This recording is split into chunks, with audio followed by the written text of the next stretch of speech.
Hey guys, in case you missed last week's episode, here's a recap of what you missed.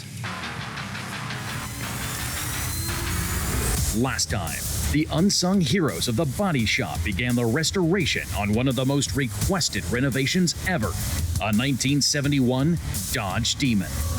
This time, Mark and Doug fire up the engine for the Turbine Bronze 1968 Charger, while Dave preps the firewall for its drivetrain installation. Let me get the old eyeball on here. They're coming to get you, Barbara.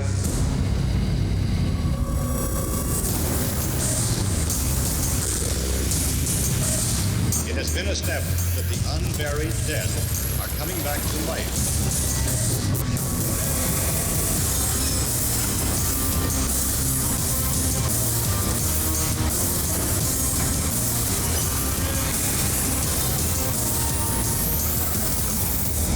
Because of the obvious threat, this station will remain on the air day and night. Woo! L parking brake.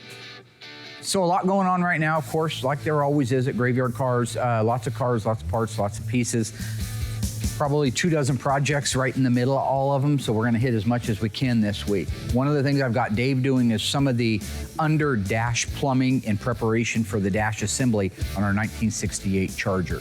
One of the first things he's putting in is the parking brake assembly. That goes on the left-hand kick panel or A-pillar area. What's cool about this little 68 Charger, it's an MM1 car, or just M would be the paint code if you actually look in the book, and that stands for Turbine Bronze Metallic. It's beautiful.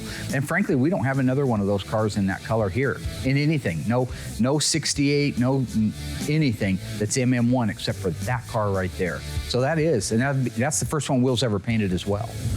All right, right now Dave is installing the emergency brake or park brake system in our 1968 Dodge Charger. I don't want to stop him and make him show all this stuff in real time over there. So what we've done is simulated the exact same parking brake system over here so you can see how it works when it's actually in the car. To help me, I have my trusted understudy cousin Dougie. Yeah. Yeah. He's gonna help me show you how this works. So let's take a look at the actual mechanism itself. That's what Dave's putting in right now. So if this unit were actually mounted in your car right now, all you would see is from here down. That's what would show from underneath the dash, is this lever, which is why it's painted black, by the way. You would sit down in your car, your big, beautiful Dodge Charger, you'd stomp this pedal down, and that would engage the parking brake system. So let's talk about what all is moving when I do that. We'll reset it. Number one, you'll listen as I go through that cycle. And it gets harder and harder. That's because it's bringing the tension of the shoes out, which we'll show you in a minute how that works. Once you have that pedal down where it's got a lot of tension against it, that car's not going anywhere. You can put it in neutral and you're not gonna move that car if everything's working like it's supposed to. When you wanna take off, this is your brake release. You just pull it. That releases the pedal, it comes back up, you're taking off. So that's the pedal that you see. And the only other function that you have right here is this little tab, this little bullet. It goes onto a tab that is designed to ground, okay? This normally has a wire that goes up underneath the dash and a light will pop on. That light will say parking or brake. The way that's engaged is when I push this pedal away, you see it touches, then it's back. Every time that pedal's down, the light's on. Every time the pedal's up, the light goes out. And so what we're doing here is we're transferring the energy from this lever back to our back brake shoes, and we're doing it with this cable right here. In this particular case, I've got this set up like an A body. So it's got this main cable. This cable goes in through the mechanism into a small clevis pin right there, and that clevis pin holds that brake cable in place to the mechanism itself. So when I cycle it, you see the tension on that cable coming up. Okay, so this right here is the right-hand rear parking brake cable. This is the left hand. If these were in the car, they would actually be located in a little bit different spot, but I put them here just so you could see how it works. This rod is an adjustable rod that goes onto this coupler right here.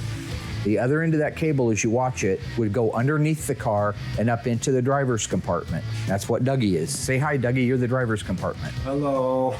Boy. Anyway, what's gonna happen is he's gonna cycle that emergency brake or parking brake pedal. And when he does, these are gonna expand out and go back, expand out and go back. So Doug, go ahead and cycle through it. A little more so we can see the action. So what you see is those things going in and out like that. These right here are gonna press against a brake drum. So let me show you how that thing works. This would be the brake drum. This shoe right here would be pressing against this section of the drum right here. This shoe would press against here, okay? So with that, I put our brake drum back on. So what I do here is you see that I'm moving it back and forth.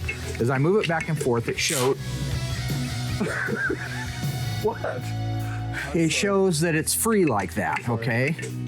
Now, when I tell Dougie that I do want him to go ahead and press it down, which is different than right there when I was just. Can you let off? Sorry. It's okay.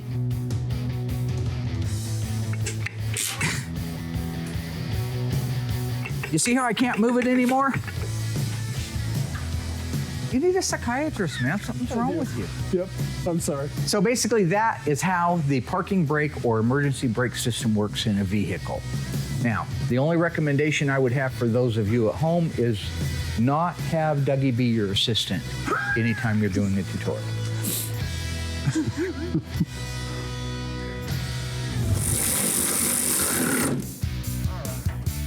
That there, so parking brake in. So I'm gonna get on out of here. Okay, all right, let's get out of here. With some of the components able to go into the 68 Charger now, I want to move forward. We've got the engine and the transmission done. They've been on a jig now for a little bit. We want to move them outside. We've got a brand new engine run stand, which actually really isn't an engine run stand, but an engine run assembly that's going to work with our stand. So I'm excited to get going on that. We should be able to fire it up, go through all the fluid levels, get that system ready to go into the car. Okay, have you primed the carburetor yet? No, sir. Okay, why don't we put some fuel in the carburetor before we start cranking it over. Doug and I are out getting ready to fire up the 1968 440 Magnum. This is the numbers matching engine for our 68 Charger RT, the MM1 turbine bronze metallic, I believe. White Bumblebee. Yeah. I haven't put Bumblebee on yet, but I will, and it'll be beautiful. This is the original numbers transmission, numbers engine. We're gonna fire it up on our new Easy Run stand. I'll show you a little bit about that as we get started, but right now, we're gonna get the engine running. What do you think? Will it run? You're a gambling man. Will she fire right off? It's what we do every day. It's gonna run. Why are you staring at me? It'll run. Oh, sorry. Now, the fun side of working with my cousin Doug is I love him. I mean, I've said it before, we've known each other our whole lives. He's a very methodical mechanic, much like myself. He's a great diagnostician. He doesn't jump to any conclusions. He's a good tech, a really good tech. But I always am a bit bewildered by some of his behavior. That's what I mean by, I think maybe there's like a delayed reaction, right? Maybe like if it comes out of my mouth and it hits his ears, and most people would take like a nanosecond, I think he takes like a nanominute. So he kind of looks at you confused. And that always throws me off because I don't know if he's looking at me confused because he disagrees with what I said, or if he just doesn't understand what I said. But at the end of the day, while I do love giving him crap, and I do think he's, by the way, from another planet, I did figure that out. He's a good-hearted guy, and I do love working with him. It's great to have him back here. Watch your fingers. I put a lot. This ain't no 318. This is a 440 Magnum. Yeah, I usually dump a couple gallons in there. Nitro? Okay. That's what that is. We got fuel in there. Let's turn our ignition on there, Cousin Doug. Contact? So we have, yep. So we got our ignition in the on Yes. position. We Look got at that. gauges, good. Uh-huh. I want you to turn your coil power on. We don't need the fuel pump because we're using the original mechanical fuel pump. So what's cool about this system that we had built, we can roll it right up to one of our engines on our engine stand and pretend it's in the car. We can top off every fluid level. If it runs and works good out here, and with no leaks, no problems, it'll do the same thing in the car.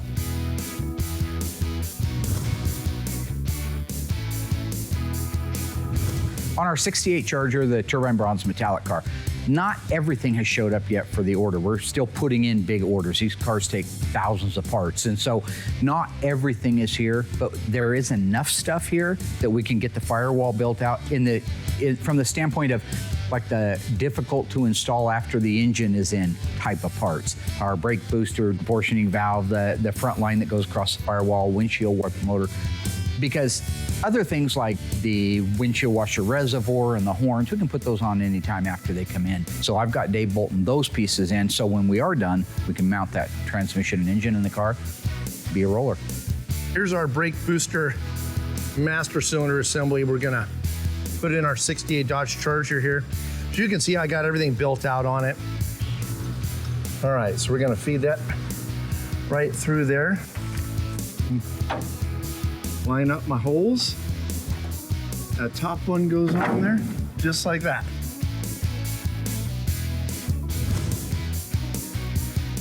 So Cousin Dougie and I right now are doing the final plumb out on this new run stand that we're connecting to our existing engine stand. A lot of little connections. You've got your cooling lines, right? You got upper and lower radiator hose. You have to make sure that your fluids are topped off with this unit. We're able to do that, making sure all those things are ready. So just like final stuff, just like you would if you were putting it in a car, we're making those connections so that we can start it up, hopefully start it up, get it broke in, get that cam broke in, get the paint burned off of it, and it'll really be ready to go into the car. And we'll know 100% that we're not gonna have problems. So we have coil, we have that. Let's start by just hitting the starter button and seeing what explodes. Go. Stand back. I'm back. That's the craziest thing I've ever heard in my life. Stay tuned. Dave educates us on the Bengal Chargers. Mark opens the Dave Weiss books to teach us about date-coded K-members. And the ghouls install an original front clip in pristine condition to a 1969 Plymouth Cuda.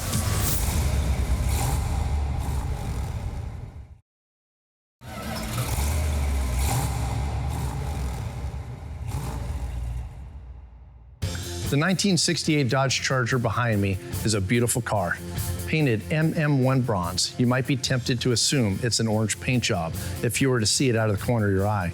In fact, in 1968, there was no orange paint available on the 68 Charger. But I hear you saying, Dave, I've seen pictures on the internet of a 68 Charger painted orange. First of all, people do repaints all the time, so don't be silly. Second, what you're probably looking at is a very rare Charger with a special option paint, commonly referred to as the Bengal Charger. When the Cincinnati Bengals, yes, the football team, was first created in 1967, they were added to the roster of teams for the American Football League. Local Dodge dealer Tom Neer was a devoted fan of the AFL and was excited to have an expansion in his hometown, so he ordered some Dodge Chargers for his dealership to commemorate the new team. Tom didn't want just any old Charger though. He wanted something that would sell, so he asked Dodge if he could get the cars in orange and black, which would be the colors of the Bengals uniforms. Well, as I already said, Dodge wasn't offering any orange that year, so they said he can get the color if he ordered at least 50. Tom did, and Dodge put together 50 Chargers with the 999 paint code for special order paint. The cars were painted Omaha orange. They also had special badges made that were added to both front fenders that read Bengal Charger, as well as the bumblebee stripe on the back, black vinyl top. Incidentally, Omaha orange would later become K2 for vitamin C orange. Of the 50 that were made in 1968, only a few were known to have survived. So when you see a 68 Charger and it looks orange, chances are it's either an MM1 bronze or a repaint, or you might just be looking at one of the rarest and often forgotten special order Chargers ever made. Just about a half a turn on that critter. Thank you. All right, let's start this mother biscuit up. So Cousin Dougie and I are in the middle of making all the connections on our 68 Charger RT, numbers matching 440, doing the things that we need to do to be able to fire it up. Hopefully, that's exactly what it does. It fires up, runs good, cam breaks in, and we're golden. Crank her up.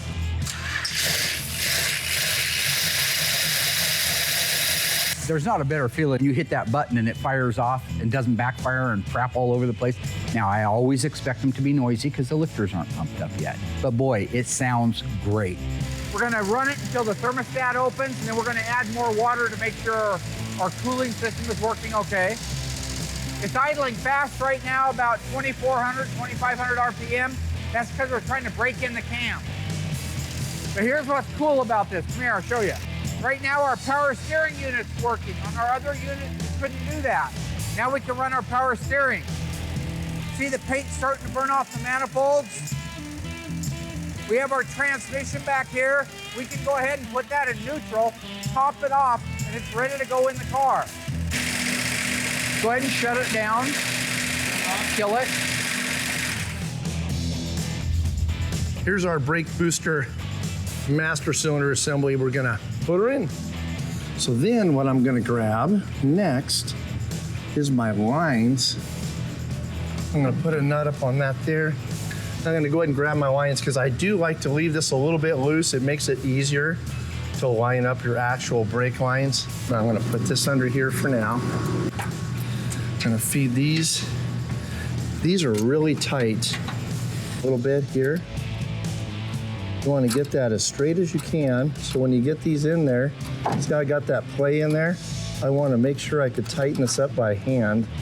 So now I'm feeling that. It goes in all the way down by hand, just like that, okay? Now our other one here, we're gonna get this one up in here like this. You can see how tight that line is.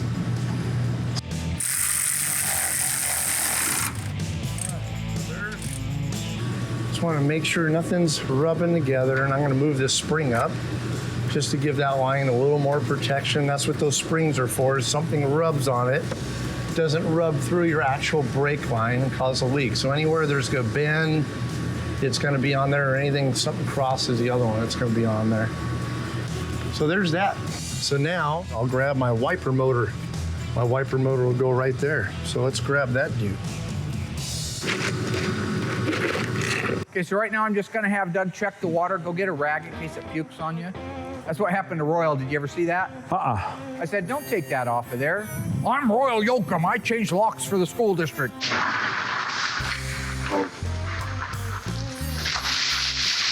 Bam! Shot right to the ceiling. Absolutely. So be careful. So when you start one of these engines up, whether it's on an engine run stand or whether it's in the car, there's a purging process. You top off the radiator as far as you can go. Usually it's about 1 gallon to 1.5 gallons of water antifreeze mix. But the thermostat isn't open at that time. So the whole block is empty. It doesn't have water in it.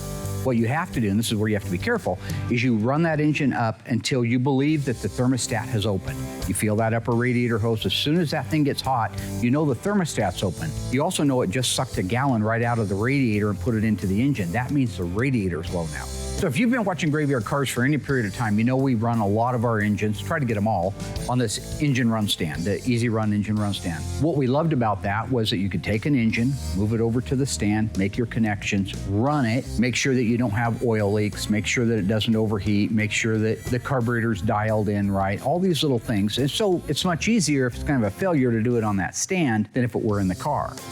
Okay, so right now, we've got great oil pressure. The engine's running really good. Running about 2,500 RPM. I'm gonna back the idle down. The cam is broke in.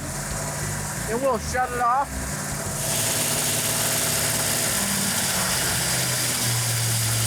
That's a good idle right there for right now. It's a little high, but that's okay. If all goes well now, we don't have any problems from here. Everything seems to be fine on the drivetrain. We'll get it moved over. Dave should be ready for us, and we can start putting that together. Good job, we're safe. All right. Kill the mill. We call it kill the mill. You gotta have cool terms when you're talking about engines, right? 3-speed wiper motor, beautifully restored. Look at that. I mean, yeah, it's just beautiful. It's got a different style of case on it. We're gonna throw this baby in there, undo my wiring. There's my wiring harness, and that'll go into that bulkhead. Sliding it on there, you always wanna make sure you got your gasket on there. If you don't have this foam gasket on right here, when water goes in there, it's gonna go right into your floorboard. So make sure you put a new gasket on there. And then make sure you got these little sleeves in here too. That keeps that rubber from crushing. You need that little bushing in there. Most of the time when you pull your wiper motor off, all those little bushings fall on the ground and you lose them. So, and as I tighten these down, it'll strip off the paint just like it did back in the day. If you have a 1970 Dodge Challenger with option code C62, it means you have an adjustable driver's front seat. Besides forward and backwards, what other ways does a seat move? Does it move up and down? Does it tilt forward, tilt backwards, or does it do all of the above? Check out the answer after the break.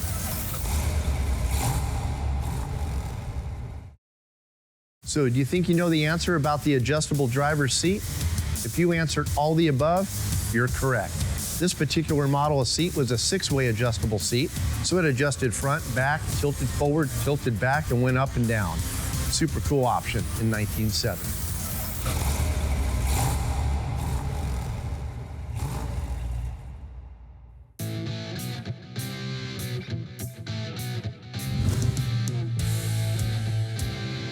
On our 1969 Cuda, now remember this was our 383 4-speed A57 car from, I think, last season we introduced it. Blue on blue car, very rare, they made 23 of them. We're up to a point where we're ready to install the used front clip. So I'm gonna take a few minutes, I wanna talk about what that means, why we decided to do a used clip, and some of the steps that have to happen in order to get that done. The clip behind me right now is the one that's going on the car. They've already took some time the other day and cleaned all the old parts, what they call the cut and trim. Get everything off of it that's garbage, it's not gonna be reused, is off of there. This is now 100% prepped and ready to go on the car. The car, George just came and asked if he could get it blown apart. I gave him the green light, and that's what they're getting ready to do. They'll do the same cutting and the same trimming, but in reverse on the body so that it can take this front clip.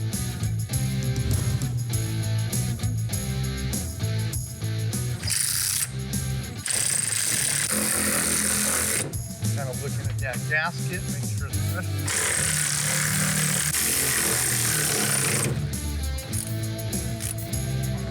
And there you have it.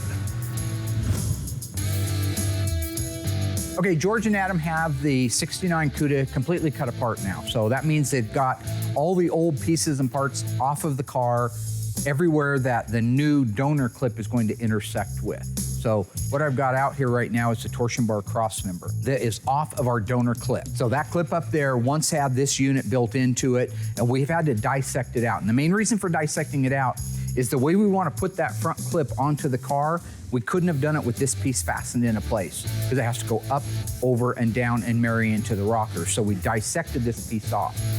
Now, originally we were going to leave the original torsion bar crossmember in place, but we chose not to because when we got a little closer look at it, at a glance it looked like it was pretty solid, but internally it had rust issues. So if you look down in here especially, you can see the deterioration way down in there. If it's rusty, if it's bad, if you're seeing signs of that or excessive pitting, it's also thin in other areas. The integrity of the metal has been compromised. Let's take a look at the inner fender and frame rail. Now this is the one that came off of the 69 Cuda originally here on the right-hand side, and that one is the one for the left-hand side. This cutout area here once went all the way over to here. Okay, that would have been the end of the inner fender. Now this cutting here that you see is brand new. See how it's turned white? That's because that's where the body man, just to get it out of the way so he could drill up to the firewall, he went ahead and used a torch. But you look here, this is an older cut.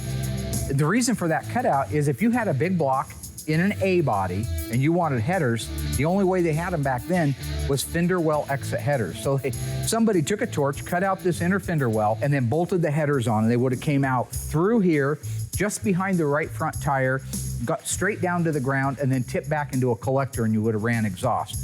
They still make them today, but it's a shame that they had to destroy the inner fender to do it.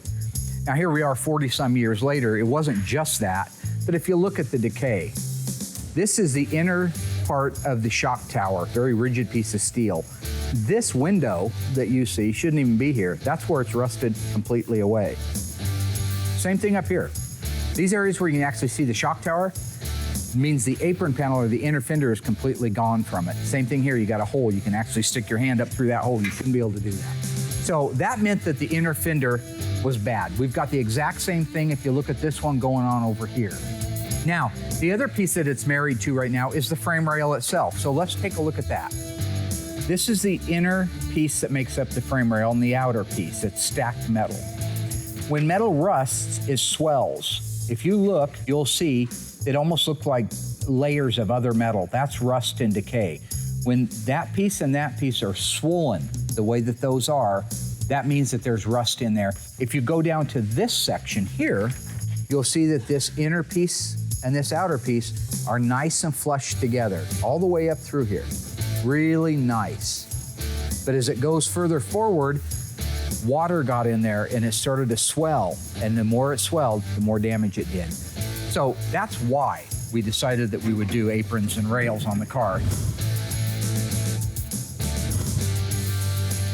Okay, now that we have the engine running good, I have to get it all cleaned up and put on the installation cart to take over to Dave's area for installation.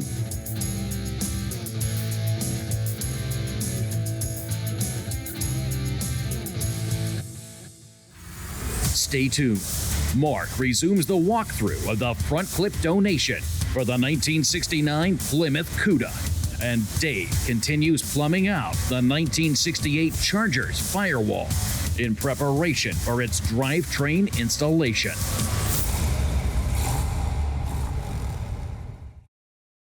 This again is our inner fender. This is our frame rail that we were just pointing to back here on the car. These are other pieces that make up part of that front inner structure area. Most of these pieces you can get from AMD. You could buy them one at a time and you could put them in the car one at a time. The owner of the car is a Mopar aficionado. He wanted us to make every effort to use original Mopar parts on the car that we could do. So the car is one of 23 383 4-speed 69 Cuda. It's a very rare car. It's a valuable car. He provided us with this front clip. He had found one that had the exact same radiator opening, the exact same measurements, the exact same parts as what was on his car, except beautiful, not rusty. The big hole that we had on our other panel from the fender well exit header, obviously that's gone. You look at our metals, the frame rail metals, there's no swelling in between them. There's no damage from rust. The other advantage to putting a unit on like this is all your original spot welds that we work so hard to duplicate. We don't have to work hard at it because they're already there. So what we're doing is we're gonna put a front clip inner structure on that car so that it's undetectable as to whether or not it had a clip put on it. That's our goal.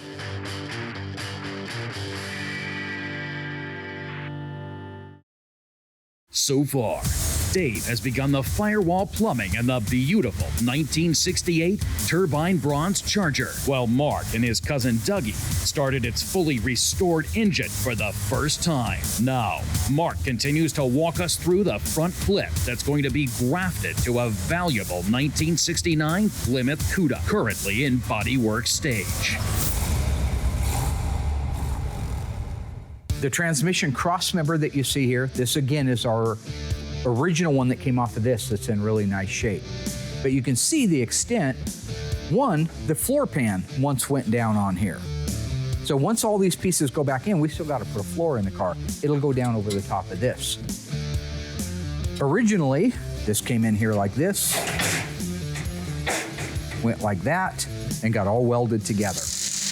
The ends intersect with the inner rockers. So what's going to happen is, once they get the front clip on the car, they're going to come in and drop this down into place over the top. So this will get lifted up. A couple of guys will bring it in here, and they're going to line up. This area right here is going to come over here, and it's going to weld on right here where you see the copper weld through primer. Notice the same shape. Then they're going to backfill those welds. They're going to tie it in at the floor, tie it into the torsion bar crossmember. That's not only the thinking behind why we chose a used clip, but some of the steps that it takes to be able to install that. I'm going to let George and Adam go ahead and start moving forward on this. They'll get it mocked into place. Once it's mocked up, I'll come out and sign it off and they can start welding. So in the case of our used clip or our cowl cut nose, everything is in and where it's supposed to be and made it up like it's supposed to. It's really nice when it's available. One of the hardest things in the world is going out right now and saying, hey, I want that same clip you just put on that 69 Barracuda. I'd like to find one for my 70. Yeah, good luck. 69 Barracuda granny car with a really nice little clip on it's going to be a lot easier to find than one that would have went in a 70 Cuda. So that's why AMD is around. I just got done putting some components in our 68 Dodge Charger's firewall. I didn't have all the components I normally would put on the car, but I had enough to actually get by so we can put the engine, drivetrain, and front suspension in. Push that clip in a little bit more to hold that brake line in there. Same with that one. Same with that one. So having those in, along with the brake booster, master cylinder, proportioning valves, and those side, brake lines going down the frame rail makes it a lot easier. So I have enough components in there, so we're ready to get this engine suspension put in. So there we go. That's all she wrote.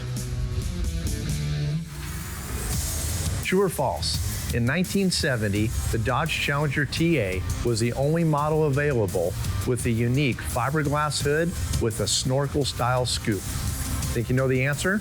Check it out after the break. Think you know the answer? The answer is false. In 1970, some Hemi Dodge Challengers actually had that TA-style hood due to a shortage of shaker-style hoods that would have came standard on a 1970 Dodge Hemi Challenger. So now you know.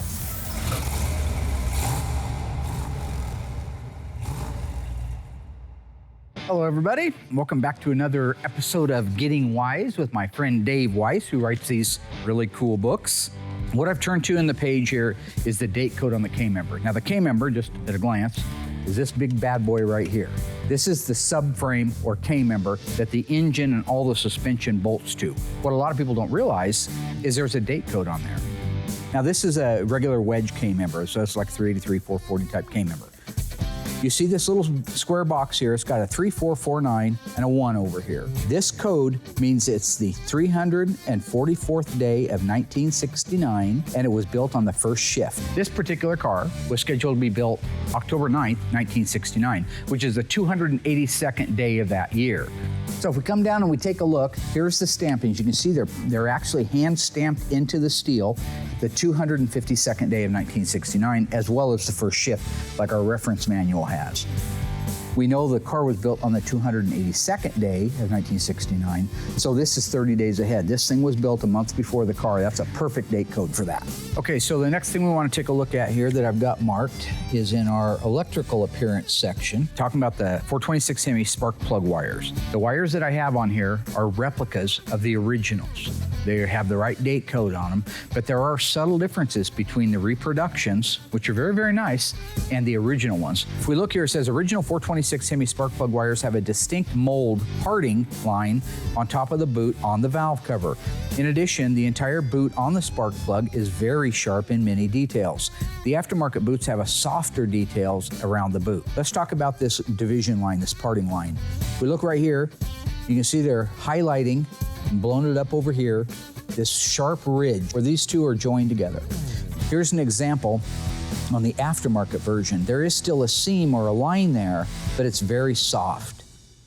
If we look at ours, we'll see what they're talking about. This is a very soft little edge right here compared to that rigid one they talked about in the book itself. So again, if you're at a car show and you're judging something for OE 100%, these spark plug wires might not make that call. But to buy a set of NOS spark plug wires, you could spend, I would imagine, thousands of dollars on that. So these work just fine in that situation. So there you have it. That is called Getting Wise with our friend Dave Weiss at mmcdetroit.com. How I roll.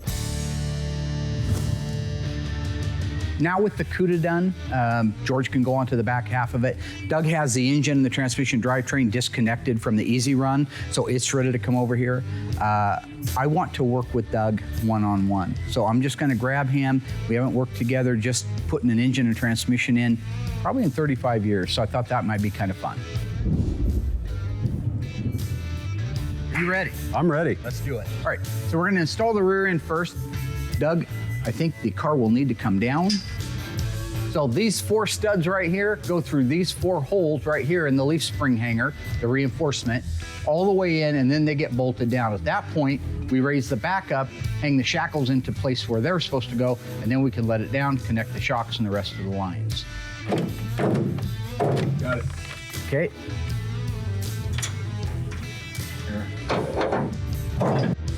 I'd be lying if I didn't say I was having fun. You know, we did so much of this together as kids that now that we're grown up, it's pretty much just 1, 2, 3. It's actually kind of fun working with somebody that, in a way, thinks of the next step ahead just like you do. So it's just almost like you're putting one foot in front of the other and just walking.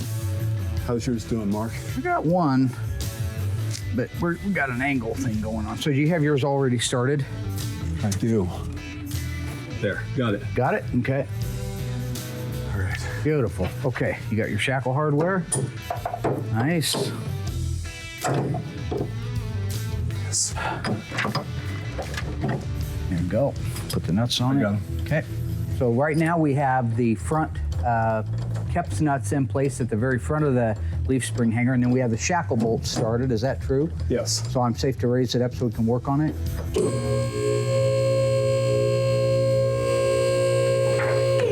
Okay. Let's tighten down all of our bolts.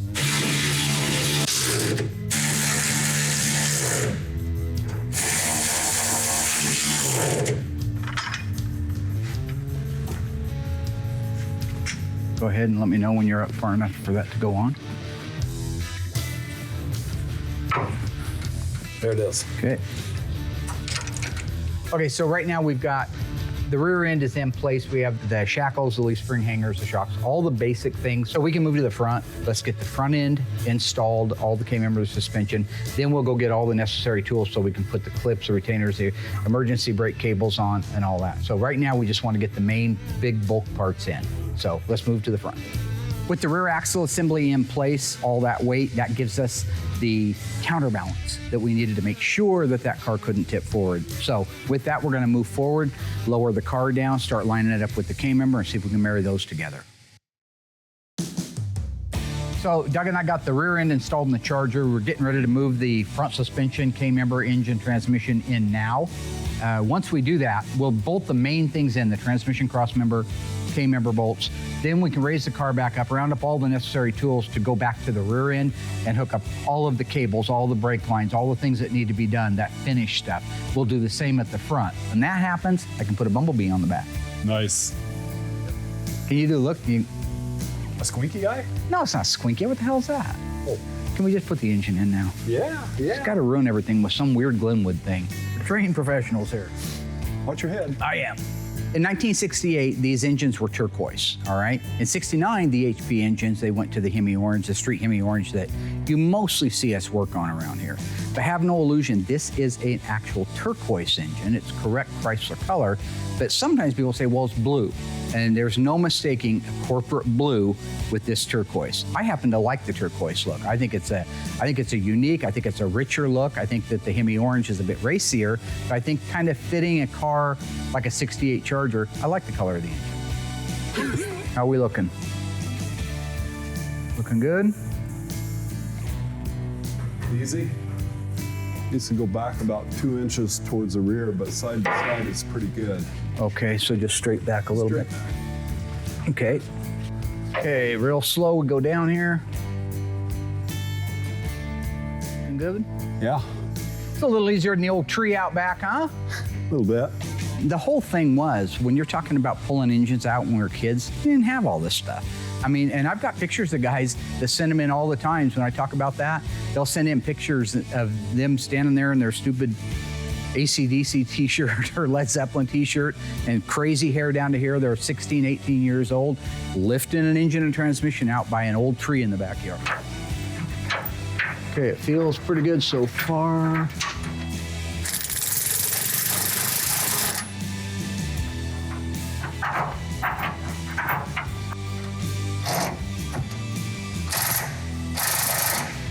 Okay, Car down. let's see if we can get the back ones in.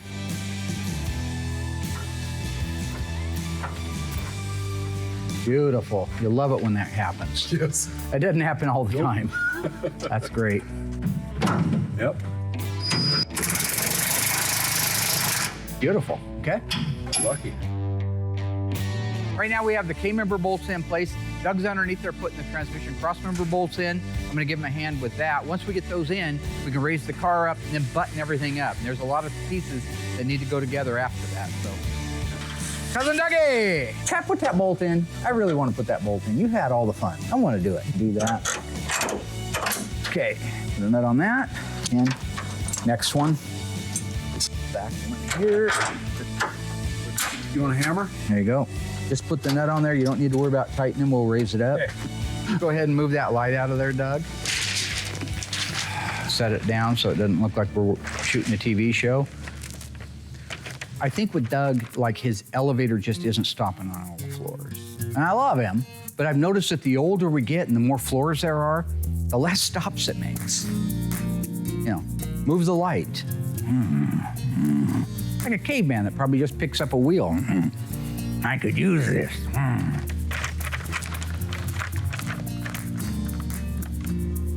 Put it somewhere. What? Go set it down over there, it'll be fine. Sure. Right there's great, yeah. Okay. Now it won't kick it. Okay. So we can now tighten up our K-member bolts and then our transmission crossmember bolts.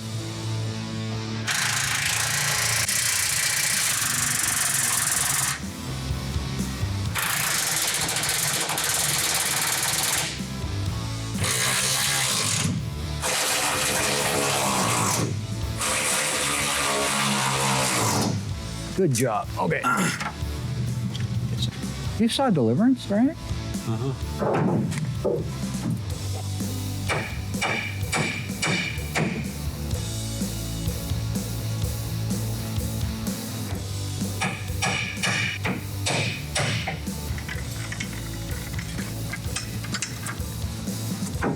Oh, look at that. Okay, and the nut and a lot of fun working with Doug, good memories. Everything went fine. The engine, the transmission, the rear end, everything went into place. Doug did a nice job of making sure everything was ready. That's kind of when I was in that area over there. I would think out every single component and get as much on that stand as possible. And he did the same thing. So yeah, when you're at the end, you raise the car up and here you got this beautiful engine, transmission, the rear end, things are fastened together with the right fasteners. They fit the way they're supposed to fit. It's just really nice. And it was a lot of fun to be able to work with him. Okay, I'm letting this down. We're moving to the other side. Is that okay with you? Yeah. Okay. Dougie and I have 8 weeks into putting this K-member in, so that's good. All right. You want me to run it this time? Yeah. Okay, all right. Here we go. Now, you see that shock? I'd like it to go through that hole up there as I raise this up. Look at that, it sure is. Oh, this one's here. Doug's 8 feet tall, so he can see all that stuff. I can't see it. So as soon as he gets that nut tightened down on the control arm, we'll take our little adjustment jacks, standing jack out. Then we can raise up the torsion bars, preload them, finish hooking up the rest of the fasteners, the brake lines, things like that. And I'm in a position to do the bumblebee strike, which I'm looking forward to.